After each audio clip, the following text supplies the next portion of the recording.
Hello मेरे प्यारे दोस्तों, क्या हाल चाल है सभी के सभी लोग। तो भाई ठीक है, कंप्यूटर का इंतजार था आप लोगों को। चलो कंप्यूटर का एक और लेक्चर। आज हम लोग कंप्यूटर में क्या बात करने वाले हैं, आज हम लोग बात करने वाले हैं कि कंप्यूटर जो है वो कनेक्ट कैसे होता है। जैसे हम लोग जब इनपुट देते हैं तो वो कनेक्ट कैसे होता है। जो आपका जो मेन मेमोरी होता है, देखो अभी तक जितने भी लेक्चर हुए हैं कंप्यूटर के, आप लोग उसको जरूर देखें। बहुत सारे यूट्यूब पर अवेलेबल हैं वो लेक्चर, और कुछ और सारे लेक्चर तो आपके एप्लीकेशन पर अवेलेबल है, ये तो आपको पता है। हाँ, हमने बहुत सारे लेक्चर आपके यूट्यूब पर भी अपलोड किए हैं, तो आप उनको जाकर पुराना लेक्चर देखेंगे तो आपको कंप्यूटर के बारे में जनरल एक आइडिया हो जाएगा।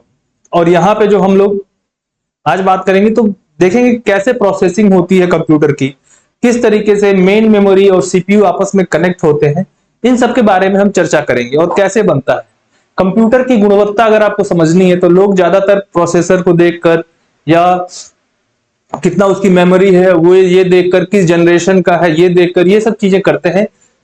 इसमें एक बहुत इंपॉर्टेंट चीज होती है बच्चे, जिसे कहा जाता है कैश मेमोरी। क्या बोलते हैं इसको? कैश मेमोरी कहा जाता है। It is very very and very important thing.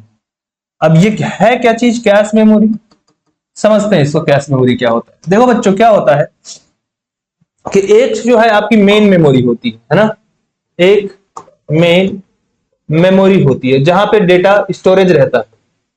अब मेन मेमोरी से इसको लाया जाता है कहां पे? इसको सीपीयू में लाया जाता है ना, सेंट्रल प्रोसेसिंग यूनिट में। इनके बीच में है ना, इसकी स्पीड कम होती है और इसकी जो सीपीयू की स्पीड काफी ज्यादा होती है, बहुत अच्छी स्पीड होती है।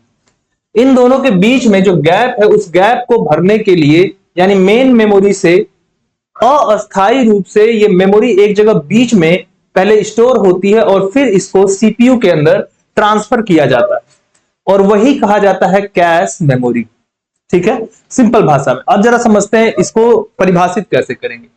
तो देखो, कैश मेमोरी कई प्रकार की होती है, जैसे L1, L2, L3। ये दरअसल जो इसकी मेमोरी पावर होती है उसके हिसाब से बांटा गया। जैसे L1 में 2 केबी से लेकर 256 केबी तक है ना। L1 में 2 केबी से लेकर 256 केबी। L2 जो होता है वो 552 केबी से लेकर 1 MB तक होता है। और ये जो आपका L3 होता है वो 1 MB से लेकर 10 MB तक होता है, इस तरीके का होता है। तो L3 सबसे बेस्ट होता है क्योंकि इसमें कैश मेमोरी क्या होती है? बड़ी होती है, ज्यादा होती है। तो कभी भी कंप्यूटर वगैरह खरीदने जाओ तो एक बार कैश मेमोरी भी जरूर चेक करना कि कैश मेमोरी कितना है। अगर 10 MB तक है, 8 MB तक है तो दैट इज वेरी गुड, है ना। चलो बच्चों, है क्या चीज? तो देखो, ये L1, L2 और L3 के रूप में एक स्टैटिक रैंडम एक्सेस मेमोरी है ना। स्टैटिक है, रैंडम है, यानी कि हमेशा इसमें नहीं रहता है। जब प्रोसेसिंग स्टार्ट होती है, जब डेटा ट्रांसफर किया जाता है सीपीयू में मेन मेमोरी से, तो उसके बीच में एक अस्थायी रूप से काम करती है। तो यह स्टैटिक रैंडम एक्सेस मेमोरी में उपयोग की जाने वाली एक वर्चुअल मेमोरी है। कैसी है ये? वर्चुअल मेमोरी है। कैश मेमोरी को ध्यान से पढ़ो, मुख्य मेमोरी, मेन मेमोरी और सीपीयू के बीच रखा जाता है। तो इनके बीच का काम करता है, जो सीपीयू की प्रोसेसिंग क्षमता को क्या कर देता है? बढ़ा देता है। सीपीयू तो प्रोसेस तेजी से करता है, लेकिन मेन मेमोरी से ट्रांसफर में टाइम अगर लग जाए तो प्रोसेसिंग क्षमता ज्यादा अच्छी नहीं होगी। लेकिन तेजी से अगर ट्रांसफर हो रहा है डेटा तो फिर क्या होगा? वो बहुत अच्छा प्रोसेसिंग करेगा। तो एक्चुअल में कैश मेमोरी जितनी ज्यादा होगी, जितनी अच्छी होगी, उतना ही अच्छा प्रोसेसिंग वहां पर होगा। और यह मुख्य मेमोरी से तेज तथा रजिस्टर से धीमा होती है। तो देखो, मुख्य मेमोरी थोड़े धीमे है, इससे तेज क्या होता है? आपका कैश मेमोरी। और उससे भी तेज यहाँ पे सीपीयू होता है। सीपीयू के अंदर क्या होते हैं? रजिस्टर लगे होते हैं। तो रजिस्टर की जो प्रोसेसिंग होती है वो और स्पीड उसकी क्या होती है? ज्यादा होती है। याद रखना है, कैश मेमोरी उन डेटा और निर्देशों को संग्रहित करती है जिसे तुरंत सीपीयू के द्वारा प्रोसेस करना होता है। तो जो आपके मेन मेमोरी से उसको ट्रांसफर करके कैश मेमोरी में तुरंत उसको आता है, कैश मेमोरी से फिर कहां जाता है? आपके सीपीयू में प्रोसेसिंग के लिए। तो एक्चुअल में ये लिंक की तरह कार्य कर रहा है, लिंक एक तरीके से दोनों के बीच में। समझ में आया बच्चों? ठीक है, तो ये आपको याद रखना है। चलो आगे बढ़ते हैं। अब इस कैश मेमोरी को लेकर कुछ प्रश्न पूछे गए हैं, यहां से आपको थोड़ा क्लियर मिलेगा। पूछा गया है प्रोसेसर तथा मुख्य मेमोरी के बीच गति में जो अंतर होता है, स्पीड मैच को समायोजित करने के लिए प्रयुक्त मेमोरी बफर को क्या कहते हैं? तो एक्चुअल में कैश मेमोरी क्या है? एक बफर है। तो बीच में बफर वही तो काम करता है, और वो क्या है? आंसर कैश मेमोरी इसको कहा जाता है। कौन सी मेमोरी मेन मेमोरी और सीपीयू के बीच अस्थायी रूप से हाई स्पीड स्टोरेज एरिया का कार्य करती है? तो फिर से वही आंसर है ना, कैश मेमोरी। और जिससे क्या होता है? प्रोसेसिंग क्षमता में क्या हो जाती है भाई? वृद्धि हो जाती है। तो कौन सी मेमोरी? Cache memory. फिर अगला क्वेश्चन एक था, कौन सी मेमोरी रजिस्टर के बाद सबसे फास्टेस्ट मेमोरी होती है? Cache memory. कौन सी होगी सबसे फास्टेस्ट? Cache memory. और कैश मेमोरी का एक्सेस टाइम कितना होता है? तो भाई कैश मेमोरी का एक्सेस टाइम बहुत कम होता है, 2 से 10 नैनो सेकंड का होता है। और सवाल है कैश मेमोरी की साइज कितनी होती है? लिखा 1 MB से 8 MB। तो जो L3 टाइप का होता है वो एक्चुअल में 1 MB से कितना होता है? 8 MB तक होता है बच्चों। ठीक है, इसको याद करना है। आप लोग कुछ कर नहीं सकते तो रटना पड़ेगा, और समझा तो दिया आपको कैसे आपको करना है इसको, बाकी चीजें तो आपको रटनी पड़ेंगी इसमें। ठीक है, अब बात करते हैं कि working principle of computer. Computer किस प्रकार से काम करता है? आप जानते हैं हम कुछ इसमें इनपुट डालते हैं, इनपुट जब देते हैं तो फिर वो आपके प्रोसेसर में जाता है, प्रोसेसिंग होती है, और फिर प्रोसेस होके आउटपुट आता है। ये जो पूरा प्रोसेस होता है इसी को हमें समझना है एक एक स्टेप करके। ठीक है, तो देखो 5 भागों में इसकी कार्य प्रणाली को हम क्या कर सकते हैं बच्चों? विभाजित कर सकते हैं। सबसे पहला है इनपुट। सबसे पहले हम क्या देते हैं? इनपुट। डाटा हो, प्रोग्राम हो, कोई भी निर्देश हो, इंस्ट्रक्शन हो, इसको इनपुट डिवाइस के द्वारा कंप्यूटर में भेजा जाता है। लाइक जैसे कीबोर्ड के द्वारा, माउस के द्वारा, स्कैनर इत्यादि के द्वारा कंप्यूटर में डालने का जो कार्य होता है उसी को हम क्या बोल देते हैं? इनपुट कह देते हैं। इनपुट जो यूनिट होता है वो उपयोगकर्ता अपने साथ उसको यूज करता है, इनपुट देता है। तो उपयोगकर्ता से प्राप्त जो भी डाटा होता है उनको क्या किया जाता है? सबसे पहले है ना, उसको डिजिटल रूप में है ना परिवर्तित करती है। जो भी हम निर्देश देंगे, जो इनपुट डिवाइस है हमारा, वो उसको डिजिटल रूप में वो कन्वर्ट करेगी। और वो डिजिटल रूप क्या है? 0 और 1, क्योंकि जो बाइनरी डिजिट्स होती हैं यही है 0 और 1, और कंप्यूटर आपका केवल बाइनरी नंबर की ही भाषा समझता है, आपकी भाषा नहीं समझता। तो बाइनरी नंबर को कन्वर्ट करके उसमें डालेगा तो बाइनरी नंबर को पढ़ के उसका फिर प्रोसेसिंग होगा। ठीक है, तो याद रखना कि प्रोसेसिंग के लिए प्रस्तुत करती है, क्योंकि कंप्यूटर केवल क्या समझता है? बाइनरी सिग्नलों को ही वो समझ सकता है, उसी को प्रोसेस कर सकता है। हमने जो लिखा, पढ़ा या कुछ उसमें लिखना चाहते हैं तो हम उसको जब इनपुट देते हैं, जैसे हमने कहा कि स्टूडेंट STU, तो STU हमने इनपुट किया जब ना कीबोर्ड पर, तो एक्चुअल में वो STU अंदर नहीं जाता, वो 0101 ऐसे करके वो जाता, जिसको फिर कंप्यूटर प्रोसेस करता है, क्योंकि वो वही समझ सकता है। ठीक है, आगे बात करते हैं।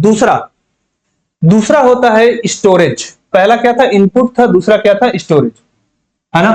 तो देखो जो हमारा डाटा या फिर जो इंस्ट्रक्शन होता है उनको प्रोसेस करने से ठीक पहले क्या किया जाता है? ऐसा नहीं कि सीधे प्रोसेसिंग में चला गया। एक आपकी प्राइमरी मेमोरी होती है, प्राथमिक मेमोरी। उस प्राथमिक मेमोरी में अस्थायी रूप से वो डेटा जाता है, वहीं पे स्टोर होता है, ताकि जो आवश्यकता जो भी पड़े तो उसका उपयोग क्या करता है? वो किया जा सके। ठीक है ना। प्रोसेसर जो होता है आपका CPU, प्रोसेसर यूनिट द्वारा प्रोसेस करने के बाद है ना भी प्राप्त जो परिणाम होते हैं, जो एक तो प्रोसेस करने से पहले और दूसरा प्रोसेस करने के बाद भी जो आउटपुट प्रदर्शित करने से, आउटपुट आपको जब दिखता है ना स्क्रीन पे, उसको प्रदर्शित करने से पहले भी ये प्राथमिक मेमोरी में जाता है। और फिर प्राथमिक मेमोरी से, ऐसा नहीं कि प्रोसेस होने के बाद तुरंत आपको दिख गया, हालांकि समय बहुत कम होता है, नैनो सेकेंड्स में होता है, तो आपको लगता है कि हाँ आ गया भाई तुरंत, लेकिन वहां पर भी नैनो सेकेंड का टाइम होता है। तो वो पहले प्राइमरी मेमोरी में स्टोर होता है, फिर प्रोसेसिंग होती है, फिर जब उससे आउटपुट आता है तो वो भी प्राइमरी मेमोरी में स्टोर होता है, फिर आपको आउटपुट दिखाई पड़ता है, ठीक है ना। अब ये प्राथमिक मेमोरी के क्या उदाहरण है भाई, तो जो सेमी कंडक्टर रजिस्टर होता है ना, रजिस्टर वो हो गया, कैश मेमोरी हो गया, आपका रोम रैम है ना, रोम रैम, ये सारे के सारे किसके एग्जांपल है, प्राइमरी मेमोरी के एग्जांपल है। तो इन्हीं में स्टोर, पहले अगर इनपुट देंगे पहले इनमें स्टोर होगा, फिर प्रोसेसिंग होगी, फिर वापस जब आउटपुट मिलेगा तो फिर इन्हीं में स्टोर होगा। समझ में आया। देखो एक प्राइमरी मेमोरी, समझ में आया, इनपुट दिया तो प्राइमरी मेमोरी में स्टोर हुआ, यहां से गया प्रोसेसर के पास यानी सीपीयू के पास, सीपीयू ने प्रोसेस किया और इसको वापस भेजा कहां पे, प्राइमरी मेमोरी में, और प्राइमरी मेमोरी से फिर आपको क्या मिल गया, यहां पे आउटपुट मिलेगा। समझे। तो बीच में प्राइमरी मेमोरी होती है, ठीक है ना। अब इसमें जो रजिस्टर या कैश मेमोरी सीपीयू के भीतर ही बनी होती है, इसलिए इन्हें सीपीयू मेमोरी भी कह सकते हैं। तो जो रजिस्टर होता है आपका, कैश मेमोरी जो होती है, ये कहां पर पाया जाता है, ये सीपीयू पर ही पाया जाता है। बाकी और भी है जैसे रैम रोम मदरबोर्ड पर पाए जाते हैं, ठीक है। आगे बढ़ते हैं। तो जबकि रोम तथा रैम मदरबोर्ड पर लगी होती है, देखो लिखा भी है, ठीक है। और सीपीयू का सीधा संपर्क रजिस्टर और कैश मेमोरी से होता है, क्योंकि ये कहां पाई जाती है, सीपीयू में ही पाई जाती है। सीपीयू रजिस्टर में स्थित डाटा को ही प्रोसेस कर पाता है ना। तो सीपीयू जो रजिस्टर में डाटा होगा क्या होगा, ये कैश मेमोरी रजिस्टर में भेज देगी और रजिस्टर में जो डाटा होगा उसी को प्रोसेस कर पाएगी। अतः प्रोसेसिंग से पहले डाटा रजिस्टर में स्थानांतरित किया जाता है। तो जो भी प्राइमरी मेमोरी हो, रोम रैम, उससे कैश के थ्रू रजिस्टर में भेजा जाएगा और फिर वहां से ही उसको सीपीयू क्या करेगा भाई, प्रोसेस करने का काम करेगा, ठीक है। चलो अब बात करते हैं आगे। इसमें आपका जो डाटा प्रोग्राम या अंतिम परिणाम को अस्थायी रूप से फिर जो आपके सहायक मेमोरी या हार्ड डिस्क जो होता है, मैग्नेटिक डिस्क होता है, ऑप्टिकल डिस्क जो भी हो, उसमें संग्रहित कर लिया जाता है। जब आउटपुट आ जाएगा तो उसमें क्या करेंगे, आप करते हैं ना स्टोर या सेव, तो वहां पे क्या करते हैं, स्टोर या सेव कर लेते हैं आप, ठीक है। कंप्यूटर प्रोसेसर द्वारा डाटा प्रोसेस करने से पहले सहायक मेमोरी से मुख्य मेमोरी है ना, जो जाता है रैम में जाता है, में लाया जाता है और फिर कैश मेमोरी से पास भेजा जाता है, फिर डाटा रजिस्टर में स्थानांतरित। तो देखो सबसे पहले क्या होगा, आप कहीं पे डेटा आपका स्टोर है, स्टोर से कहां भेज दिया गया, मेन मेमोरी में है ना, मेन मेमोरी में भेजा गया, फिर कैश मेमोरी में भेजा गया, ठीक है ना, कैश मेमोरी में भेजा गया और फिर यहां से क्या गया, रजिस्टर में भेजा गया, रजिस्टर में भेजा गया और फिर यहां से आपका सीपीयू के द्वारा इसको प्रोसेस किया जाएगा, ठीक है। और फिर इसी तरीके से वापस से स्टोर में उल्टा इसका डायरेक्शन चलेगा, जब आउटपुट आएगा तो उल्टा करके वापस से भेज दिया जाएगा। तो ये आपका कंप्यूटर का प्रोसेस होता है, इस तरीके से कंप्यूटर आपका काम करना शुरू करता है। अब दो चीजें हो गई, हमने देख लिया, सबसे पहले इनपुट देख लिया भाई, है ना, फिर ये जो इनपुट होता है तो ये स्टोर कहां होता है ये देख लिया हमने, और फिर हम बात करेंगे, देखेंगे कि ये जो प्रोसेसिंग होती है वो कैसे होगी, ठीक है ना। तो देखो जो ये डेटा जो अस्थायी रूप से मेमोरी में स्टोर होने के बाद है ना, इनका प्रोसेसिंग के लिए इनपुट द्वारा जो भी प्राप्त डेटा होता है, अनुदेश को, जो ये कंट्रोल यूनिट होता है, हमारे पढ़ाया था ना आपको, सीपीयू में क्या क्या होता है भाई, आपका एएलयू अरिथमेटिक लॉजिक यूनिट, आपका कंट्रोल यूनिट, तो ये सब उसमें पाए जाते हैं। तो ये जो आपके एएलयू हो गया चाहे कंट्रोल यूनिट हो गया, ठीक है, ये क्या करेगा, जो कंट्रोल यूनिट है ये आपके अरिथमेटिक लॉजिक यूनिट के पास इसको भेज देगा, ताकि, है ना, अरिथमेटिक और लॉजिक दो अलग अलग होते हैं। तो अरिथमेटिक लॉजिक यूनिट के पास कंट्रोल यूनिट क्या करता है, निर्देश देता है, बॉस होता है भाई, यही कंट्रोल करता है पूरे प्रोसेसिंग को, यही मैसेजिंग करता है।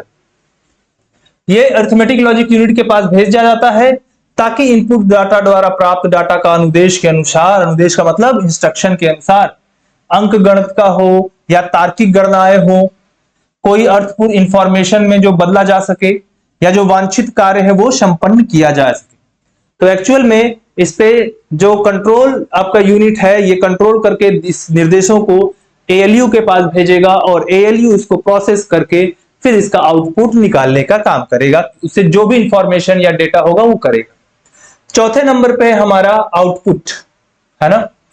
तो जब डाटा प्रोसेस हो जाए तो कंट्रोल यूनिट क्या करता है, फिर एएलयू से जो इंफॉर्मेशन मिला उसको प्राथमिक मेमोरी में वापस से भेज देता है और फिर यही प्राथमिक मेमोरी से इस इंफॉर्मेशन को आउटपुट डिवाइस जो भी होती है, लाइक आपका स्क्रीन है या आपका प्रिंटर है, उसमें वो भेज देता है, आउटपुट डिवाइस में उसको भेज देता है। ठीक है, तो याद रखना। ठीक है, और सबसे लास्ट में है कंट्रोल, है ना।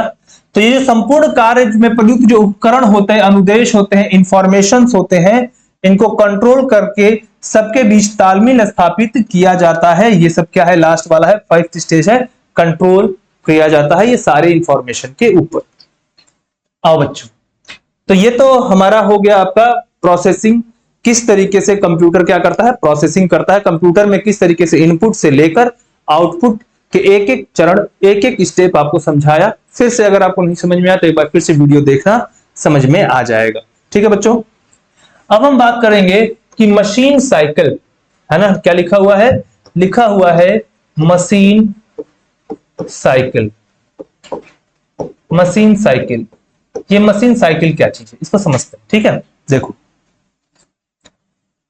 जब भी मशीन भाषा में निर्देश कंप्यूटर को प्राप्त होता है बच्चों, ठीक है ना, तो जब भी प्राप्त होगा तो जो प्रोसेसर होता है प्रत्येक मशीन भाषा में प्राप्त निर्देशों को निष्पादित करने के लिए कुछ स्टेप्स जो होते हैं उसको परफॉर्म करता है ना। तो ये आपका मशीन साइकिल कैसे है, तो जब भी उसे कोई डेटा प्राप्त होगा, कंप्यूटर को इनपुट देंगे तो एक तरीका होता है, कुछ स्टेप्स फॉलो करता है वो। इन्हीं स्टेपों का जो अनुक्रम होता है, एक चरण होता है, उन्हीं को क्या बोलते हैं, मशीन साइकिल या इंस्ट्रक्शन साइकिल, निर्देश चक्र के नाम से भी जाना जाता है। ठीक है ना, तो आप उसके क्या कह सकते हैं कि मशीन साइकिल, इंस्ट्रक्शन साइकिल, ये दोनों कह सकते हैं। ठीक है बच्चों, अब मशीन चक्र जो होता है ना, इनपुट डेटा प्राप्त होने के बाद वो क्या क्या होता है, तो सबसे पहले होता है फेचिंग, यानी कि उसको जो भी इंफॉर्मेशन उसको गैदर करना। ठीक है, तो देखो फेच, पहला स्टेप क्या मशीन चक्र में, फेच। तो जो कंट्रोल यूनिट मेन मेमोरी से जो भी निर्देश प्राप्त करता है, पहले क्या करेगा, मेन मेमोरी से जो भी निर्देश होंगे उसे कौन प्राप्त करेगा, ये कंट्रोल यूनिट प्राप्त करता है। जो प्रोग्राम काउंटर है ना, यानी देखो याद रखना, जो कंट्रोल यूनिट है उसी के पास सारे निर्देश, या बॉस वही होता है, वही डायरेक्शन देता है, समझो कि मैनेजर वही है उसका। तो प्रोग्राम काउंटर अगले निर्देशों के एड्रेस को रखता है। इसका मतलब कि जो भी इंस्ट्रक्शन प्राप्त करता है प्रोग्राम काउंटर द्वारा इंगित मेमोरी के स्थान पर संग्रहित किया जाता है और इसे इंस्ट्रक्शन रजिस्टर में डाल देता है। तो इंस्ट्रक्शन पहला क्या है, फेचिंग, यानी कि जो भी है उसको कलेक्ट करके कहां भेजेगा, उसको इंस्ट्रक्शन रजिस्टर में उसको क्या करेगा, वो डालेगा, इसको कहते हैं फेच।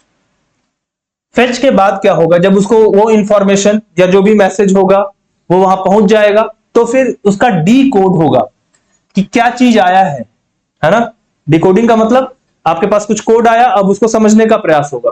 तो जो भी यहां से इंस्ट्रक्शन प्राप्त हुआ है ना, उस निर्देशों को कंट्रोल यूनिट के द्वारा जांचा जाता है। पहले उसको क्या करेगा कंट्रोल यूनिट, भाई उसको देखो यहां पे इंस्ट्रक्शन जो आपका ये रजिस्टर है उसमें डाल दिया और उसके बाद उसको जांचेगा, है ना, और इंस्ट्रक्शन रजिस्टर में डिकोड कर देगा, उसको कहेगा डिकोड कर भाई, इंस्ट्रक्शन रजिस्टर जो भेजा गया मैसेज बता क्या है। तो ये आपका इंस्ट्रक्शन रजिस्टर उसे क्या करेगा, डिकोड किया जाएगा। मतलब है कि प्राप्त निर्देशों को कंप्यूटर द्वारा समझे जा सकने वाले कमांड्स में बदला जाएगा। तो ये आपका इंस्ट्रक्शन रजिस्टर क्या करेगा, जो आपके जो भी इंस्ट्रक्शन आए हैं उनको उस फॉर्मेट में डालेगा जिसको मशीन समझ सके, यानी कंप्यूटर आपका समझ सके, उस फॉर्मेशन में इसको चेंजेस किया जाएगा। ठीक है बच्चों, चलो आगे बढ़ते हैं। Third, execution, store and counter update. Execution क्या होता है, उस कार्य को संपादित करना, स्टोर का मतलब संग्रहित करना, और फिर जो काउंटर अपडेट होगा उसको करना। तो देखो अब कंट्रोल यूनिट क्या कहेगा, कंट्रोल यूनिट, इसके बाद कंट्रोल यूनिट एएलयू के पास निर्देश को निष्पादित करने के लिए एक सिग्नल भेज देता है।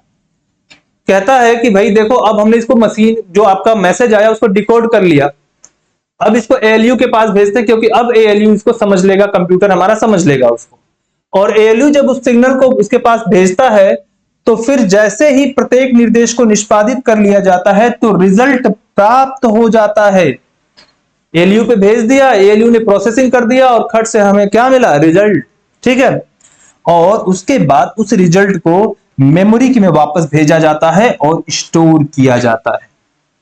तो जो आपका यहां प्रोसेसिंग हुआ पूरा, देखो हर जगह पे कौन कंट्रोल कर रहा है, वो कंट्रोल यूनिट ही कर रहा है। ठीक है, चाहे वो इंस्ट्रक्शन रजिस्टर में पहले भेजना, वहां से डिकोडिंग होना और डिकोडिंग के बाद रिजल्ट प्राप्त करना, है ना, सारा काम ये कर रहा है। एग्जीक्यूट करना, ये सारा काम करवा रहा है। एक पूछा जाएगा कि एग्जीक्यूट कहां पर होता है, एग्जीक्यूट कहां पर होता है, तो क्या बताओगे, ये एएलयू में होता है, अरिथमेटिक लॉजिक यूनिट में। पूछा जाएगा कि डिकोड कहां होता है, तो क्या बताओगे, इंस्ट्रक्शन रजिस्टर में। इंस्ट्रक्शन रजिस्टर में डिकोड होने का काम होता है। ये सब याद रखना है आपको, ठीक है। आओ, अब देखो, जब एक बार मशीन का चक्र पूरा हो जाने के बाद, है ना, यह जो प्रोग्राम होता है काउंटर को बढ़ा देता है ताकि अगला निर्देश मेमोरी में संग्रहित हो जाए। तो एक बार हो गया, फिर वो काउंटर को क्या करेगा, कहेगा कि आगे चलो, अब अगला निर्देश देखो क्या है।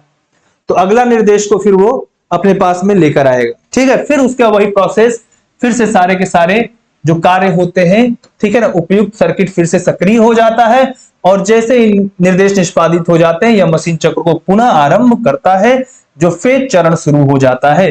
तो एक बार वापस से रिजल्ट निकालकर इसको मेमोरी में भेजने के बाद फिर से वो तैयार हो गया कि आजा भैया अगला काउंटर पे दूसरा क्या है बताओ।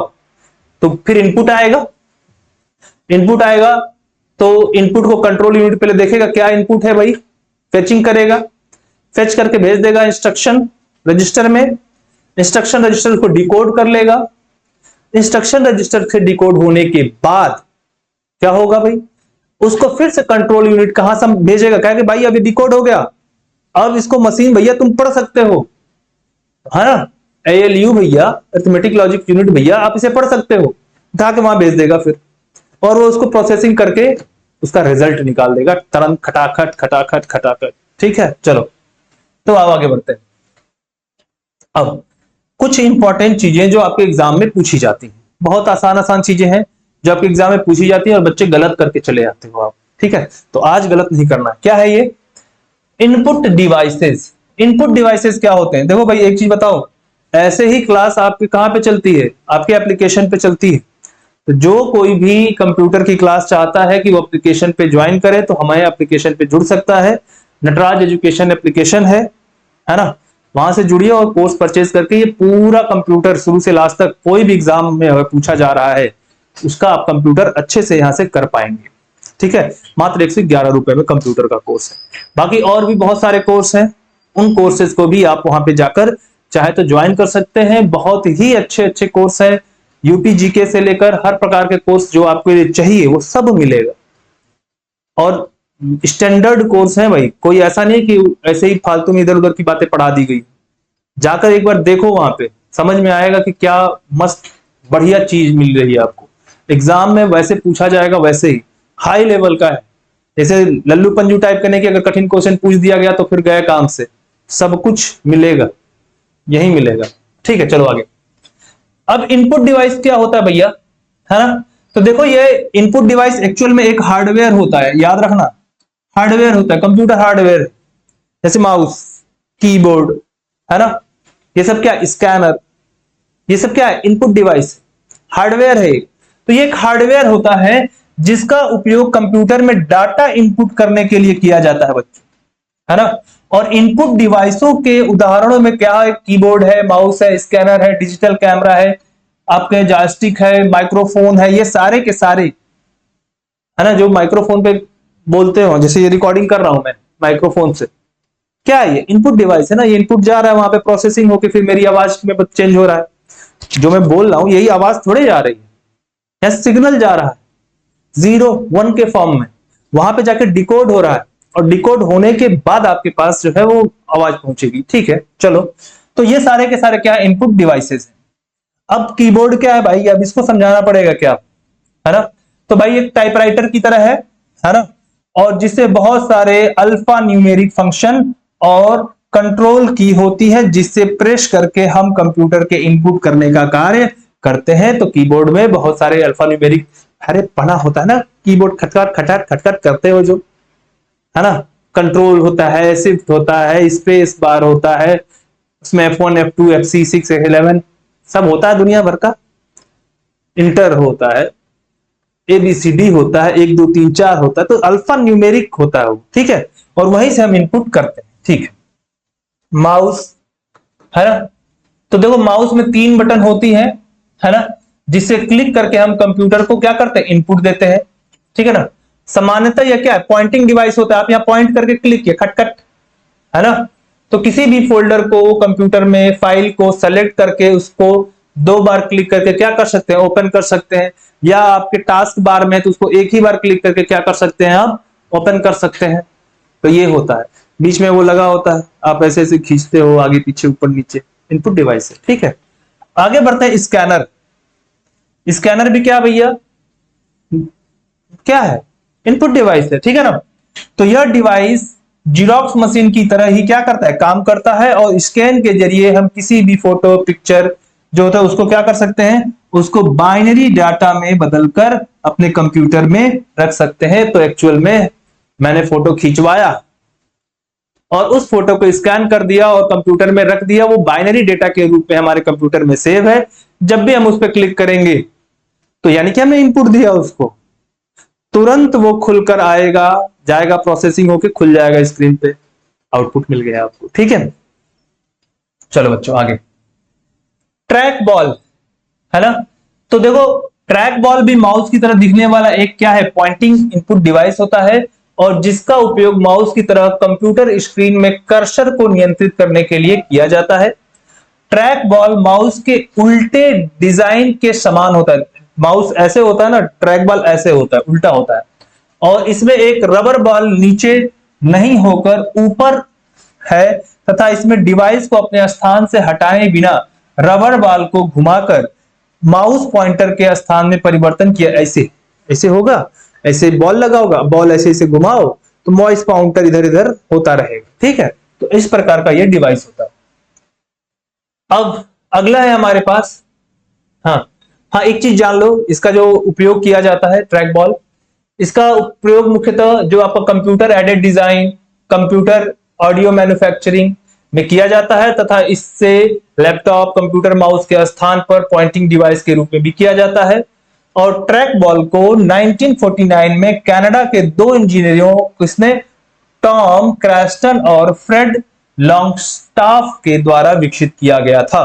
ये भी याद कर लेना कि ट्रैक बॉल को किसके द्वारा विकसित किया गया था। ठीक है बच्चों, आगे हम बात करेंगे, ये जॉयस्टिक है ना, ये भी क्या है, जॉयस्टिक भी एक इनपुट डिवाइस है, जिसे ज्यादातर गेम एप्लीकेशन में प्रयोग किया जाता है। ठीक है ना, और इस इनपुट डिवाइस में इनपुट हम अंगूठे से जॉयस्टिक के बटन को प्रेस कर देते हैं। तो जॉयस्टिक है बस, इस तरह से बहुत ज्यादा नहीं, जॉयस्टिक को याद रखना कि गेम एप्लीकेशन में इसका यूज होता है, और ये जो आपका इनपुट डिवाइस है, इतना याद कर लो, हो जाएगा काम। ठीक है, अब है लाइट पेन, है ना, तो ये भी एक प्रकार का क्या इनपुट डिवाइस है, जिसका उपयोग कंप्यूटर की स्क्रीन पर लाइन या फिगर ड्रा करने के या बार कोड को पढ़ने के लिए किया जाता है, और यह CRT स्क्रीन को छूता है, जहां यह पास होते वक्त स्क्रीन पर रास्टर को डिटेक्ट कर सकता है। और स्टाइल भी पेन के आकार का एक, स्टाइल जो होता है ये भी क्या, पेन के आकार का एक पॉइंटिंग डिवाइस है, जिसका प्रयोग टच स्क्रीन सुविधा वाले हैंड हेल्ड डिवाइस में इनपुट डिवाइस के रूप में किया जाता है। अरे भाई ये देखो, इसी तरीके पेन, लाइट पेन जो आपका स्क्रीन है, इस पर टच करने में, इसको पॉइंट करने में, ये सब करने में इसका उपयोग किया जाता है। ठीक है, ऐसे ही होता है आपका लाइट पेन। आगे सुनो, ये आपका OCR, ऑप्टिकल कैरेक्टर रीडर, ये भी इनपुट डिवाइस है ना, और यह एक तरह की इनपुट डिवाइस है जो किसी पेपर पर अंकित अल्फा न्यूमेरिक अक्षरों को पढ़ सकता है। यह टेक्स्ट को लो फ्रीक्वेंसी लाइट सोर्स से डिटेक्ट करता है।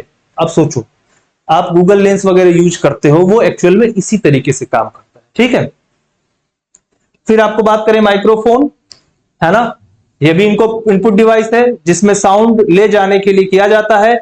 हम इसे कंप्यूटर सिस्टम के सामने पीछे पैनल जहां भी जैक होता है उसको उसमें जोड़ देते हैं, है ना भाई। इसका जो पीछे वाला वो जैक होगा मैं उसमें जोड़ देंगे ले जाकर इनपुट, वहीं से तो कंप्यूटर में जाएगा ना इनपुट। ठीक है,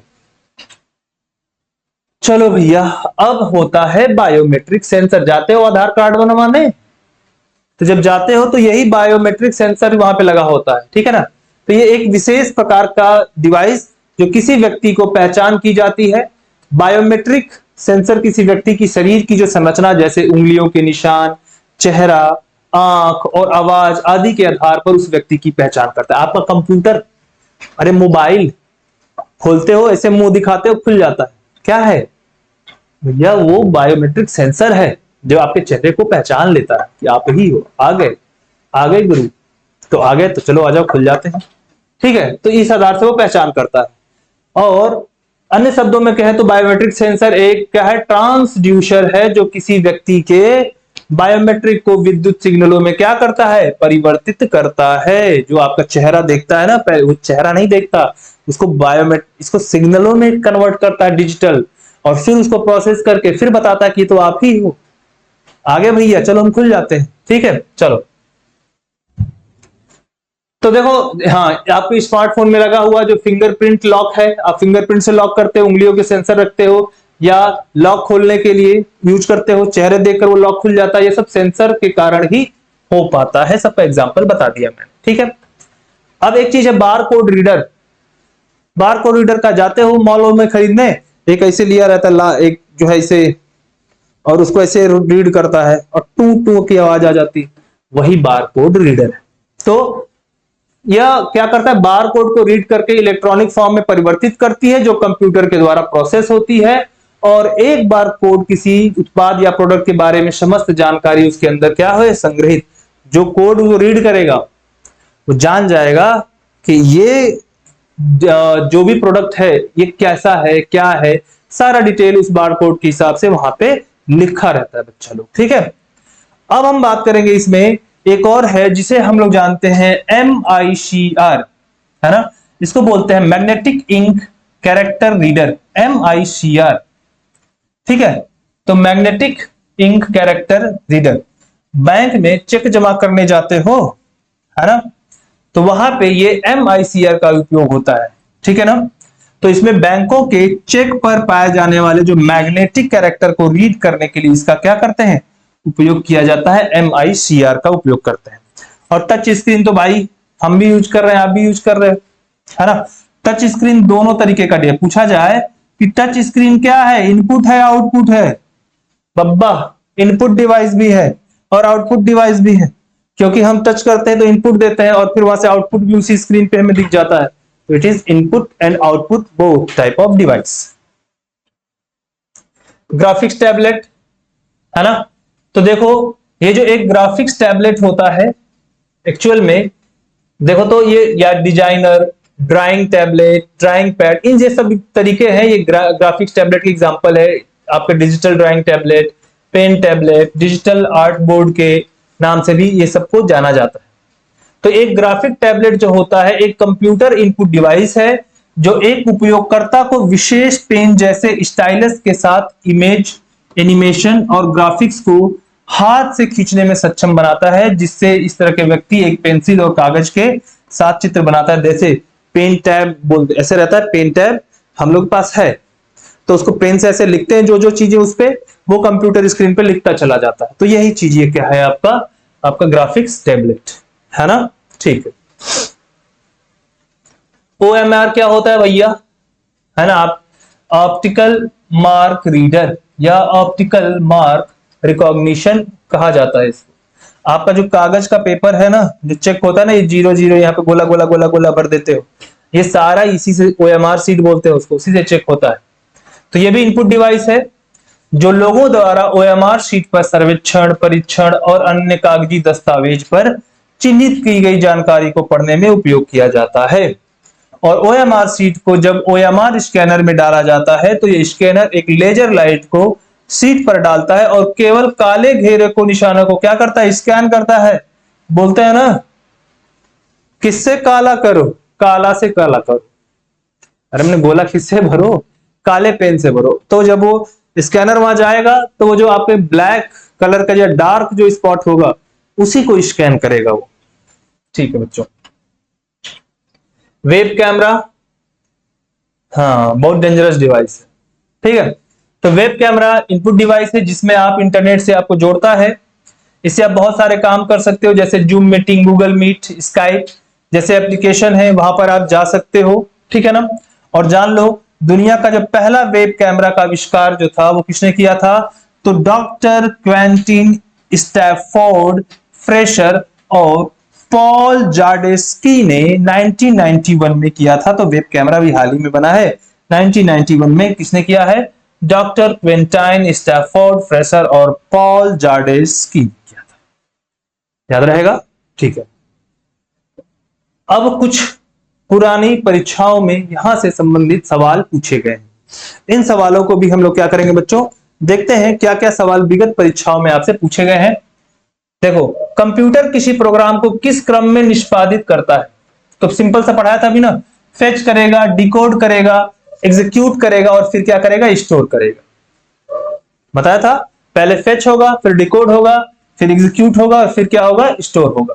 अब सुनो, दूसरा सवाल पूछा गया था, कमांड्स को ले जाने की प्रक्रिया क्या कहलाती। बोला ना कि कमांड आएगा पहले कंट्रोल यूनिट के पास में, उसको फेचिंग होगा वो, तो इसको जो कमांड ले जाया जाता है उसको क्या बोलते हैं, फेचिंग। और इस कमांड को कहां भेजता है वो, तो इंस्ट्रक्शन रजिस्टर में भेजता है। ठीक है। एक इनपुट डिवाइस जो पेन के समान किसी उपकरण का उपयोग कंप्यूटर में चित्र खींचे या सूचना डालने के लिए किया जाता है, उसे क्या कहते हैं, तो उसको बोले बच्चों स्टाइलस। क्या बोलते हैं उसको, स्टाइलस कहा जाता है। पेन टैब जो यूज करते हैं ना, स्टाइलस कहा जाता है। कंप्यूटर की एक इनपुट डिवाइस में चित्र खींचने का वही सेम क्वेश्चन है, स्टाइलस ही आंसर होगा। पढ़ लेना इसको। ठीक है ना, समझ गए होगी मुझे उम्मीद है इसके बातों को। अगला है, कीबोर्ड और विजुअल डिस्प्ले यूनिट के संयोजन को क्या कहा जाता है। तो भैया देखो, जहां पे कीबोर्ड और ये जो विजुअल डिस्प्ले यूनिट होता है, कीबोर्ड हो गया, विजुअल डिस्प्ले यूनिट हो गया, इसको क्या बोलते हैं, तो टर्मिनल कहा जाता है। क्या बोलते हैं इसको, टर्मिनल कहा जाता है। इसको भी याद कर लो। और सुनो, डंब टर्मिनल में मॉनिटर और क्या होता है, तो जो टर्मिनल अभी देखा ना, टर्मिनल में कीबोर्ड क्या होता है और विजुअल डिस्प्ले होता है। डिस्प्ले मॉनिटर हो गया और क्या होगा, तो कीबोर्ड हो जाएगा। मॉनिटर और क्या होगा आपका, कीबोर्ड होगा। अगला, डंब टर्मिनल क्या है। ठीक है ना, तो भाई देखो, डंब टर्मिनल, डंब नाम ही इसका, तो नगण्य इंटेलिजेंस वाला एक टर्मिनल होता है। इसके अंदर इंटेलिजेंस नहीं है, नगण्य इंटेलिजेंस वाला क्या है, टर्मिनल है, डंब टर्मिनल। हाँ, अगला सवाल, आधुनिक कंप्यूटर में प्रयुक्त सबसे सामान्य निवेश उपकरण कौन सा है, तो कीबोर्ड बहुत यूज होता है भाई। ठीक है ना, कीबोर्ड है, माउस ये भी है, लेकिन ऑप्शन में कीबोर्ड ही था। कीबोर्ड पर स्थित किन कुंजियों से नंबर जल्दी टाइप किए जा सकते हैं, तो जो ये न्यूमेरिक कीपैड होता है उससे क्या किया जा सकते हैं, नंबर जल्दी। अरे कंप्यूटर में कई बार जो होता है अल्फा न्यूमेरिक वर्ड्स होते हैं, तो एक साइड में न्यूमेरिक दिया रहता है, कुछ में नहीं होता, तो जो साइड में रहता है उससे जल्दी नंबर टाइप हो जाता है ना, खटपट खटपट खटपट। देखो कभी बैंक वाले को, तो ऊपर वाले नंबर को नहीं टाइप करते, वो सामने से ऐसे धड़ा धड़ा धड़ा धम। चलो सुनो, कंप्यूटर के कीबोर्ड में कितनी वर्णमालाओं की की होती है भाई, सिंपल सी बात है, अंग्रेजी में 26 वर्णमाला है, तो 26 तो होगी, 27वां अपने मन से बना देगी का ना।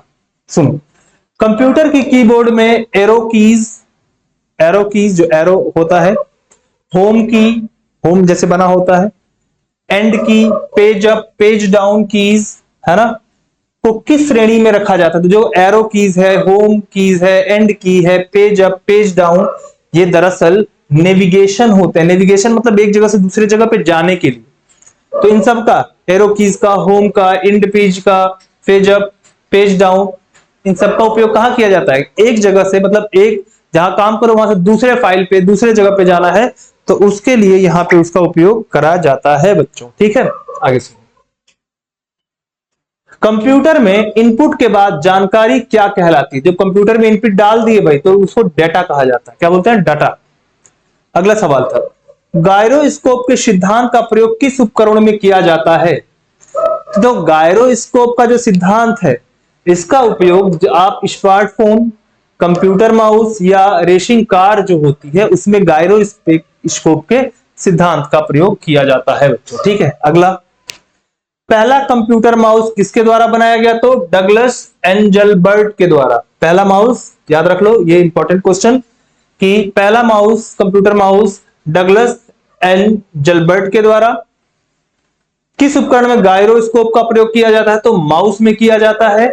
ठीक है, जब माउस को माउस पैड पर घुमाया जाता है तो कंप्यूटर स्क्रीन पर जो घूमता है उसे क्या बोलते हैं? तो माउस पॉइंटर है वो। क्या है वो? पॉइंटर कहा जाता है उसे। अगला सवाल देखो, कंप्यूटर में प्रयुक्त माउस की बॉडी लगभग 40 वर्ष पूर्व बनाई गई थी। उस समय माउस किससे बना था? तो सबसे पहले इसको लकड़ी से बनाया गया था, तो प्लास्टिक के आते हैं। ठीक है, आगे सुनो, किसी ऑब्जेक्ट या टेक्स्ट को मूव करते समय माउस बटन को नीचे होल्ड करने को क्या कहते हैं? अरे भाई ऐसे पकड़ो, उसको होल्ड करके लाते हैं, इसको क्या बोलते हैं? ड्रैगिंग कहते हैं, है ना।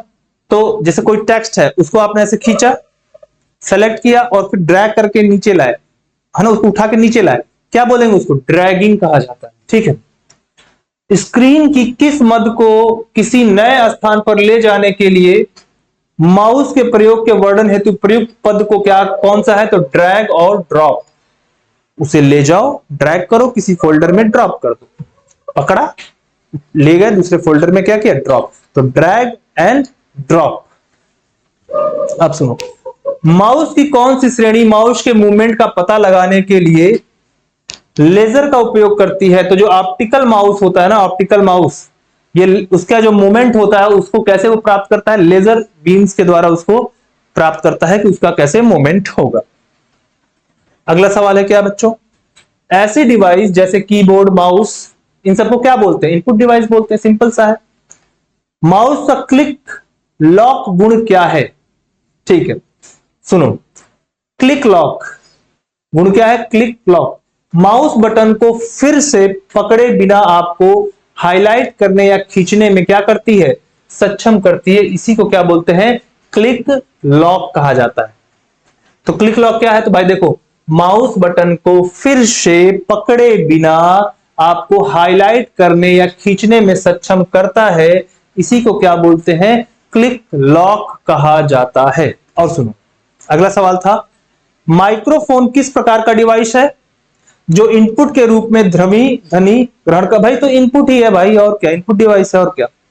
वह कौन सा इनपुट डिवाइस है जो कंप्यूटर के लिए किसी इमेज या डॉक्यूमेंट को कैप्चर कर डिजिटल कोड में तब्दील करता है? तो स्कैनर जो है ना, किसी भी डॉक्यूमेंट को किस में कन्वर्ट कर देता है? डिजिटल कोड में कन्वर्ट करता है, और फिर आप प्रिंटर भेजेंगे तो प्रिंटर उसको वापस से आपके फिजिकल फॉर्म में कन्वर्ट कर देगा। हाँ ठीक है, अगला है, वह कौन सा इनपुट डिवाइस है जो टेक्स्ट और पिक्चर को कॉपी करता है? वही है, स्कैनर ही है भाई, डिजिटल फॉर्म में उसको चेंज कर देता है। कौन कौन से स्कैनर के प्रकार हैं? हाँ ध्यान रखो, flat bed scanner, sheet fed scanner bed, और आपका hand held scanner. Flat bed, sheet fed bed feed scanner को अन्य किस नाम से जाना जाता है? तो इनको फ्लैट बेड स्कैनर को desktop scanner, seat bed scanner को रोल्ड ओवर स्कैनर के नाम से जाना। तो याद रखना, जो फ्लैट बेड है इसको डेस्कटॉप स्कैनर कहते हैं, और ये जो आपका सीट फीड स्कैनर है इसको क्या बोलते हैं? रोल्ड ओवर स्कैनर कहा जाता है बच्चों। ठीक है, चलो आज की क्लास तो यहां तक है, लेकिन कुछ information, BPO sure success group चल रही है भाई, डेली टेस्ट हो रहा है।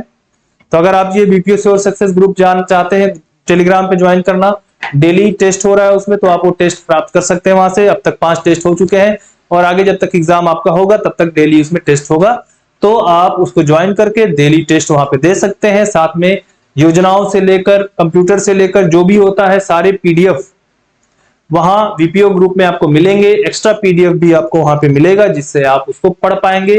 फीस मात्र 100 रुपए रखी गई है, बहुत ही कम है ना। इतने का तो लोग जो है क्या है, जाकर बाहर एक दिन थाली खाओगे तो भी 100 रुपए ले लेते हैं, है ना। आप कहीं एक जगह छोटी जगह से ओला उबर पे बैठ के यात्रा कर लिए तो 100 रुपया ले लेंगे। उतने में पढ़ाई हो जाएगी और बहुत अच्छी बीपीओ की पढ़ाई। साथ में कंप्यूटर का कोर्स है ना अवेलेबल है, मात्र 149 रुपीज में आप उसको ले सकते हैं। पढ़ाई पे पैसा खर्चा करना चाहिए, बाकी जगह पे तो करो ना करो, ठीक है ना। तो याद रखें। साथ में बच्चों बहुत सारे हमारे कोर्सेज यूपीजी के स्पेशल ओनली 299, बहुत कम फीस के अंदर। तो आप बहुत अच्छी पढ़ाई बहुत कम फीस में कर सकते हो। आप कहीं इधर उधर जाने की जरूरत नहीं है, यहीं रहो, यहीं पढ़ो, यहीं एंजॉय करो, सिलेक्शन लो। महत्वपूर्ण योजना है, हर एग्जाम में योजना पूछी जाती है। तो और जहां कुछ एग्जाम तो ऐसे हैं जो योजना स्पेशल वहां पे पूछी जाती है, ठीक है। तो जैसे यूपी ट्रिपल एससी के एग्जाम हो गए, इवन पीसीएस में आईएएस में भी पूछा जाता है। तो कोई भी एग्जाम दे रहे हो, योजना की क्लास जरूर आप अटेंड करें। कंप्यूटर एज ऑलवेज जैसा पढ़ाया अभी इसी तरीके से पूरा कोर्स अवेलेबल है एप्लीकेशन पे। ये हमारा एप्लीकेशन है नटराज एजुकेशन, सर्च करो गूगल पे, नहीं तो वीडियो के लिंक में पड़ा रहता है, हर यूट्यूब वीडियो के लिंक में नीचे डिस्क्रिप्शन में पड़ा है लिंक इसका, जाओ उसे सेलेक्ट करो, पहुंच जाओ सीधे, एंजॉय। और टेलीग्राम ग्रुप भी है हमारा, वो भी ज्वाइन कर लो। और इसको शेयर करना भूले तो फिर मत भूलना ठीक है। चलो आज की क्लास हम लोग यहीं पे रखेंगे बच्चों। तो आप लोग जुड़े उसके लिए थैंक यू सो मच, प्यारे प्यारे बच्चों। चलो बाय बाय, टाटा, जय हिंद।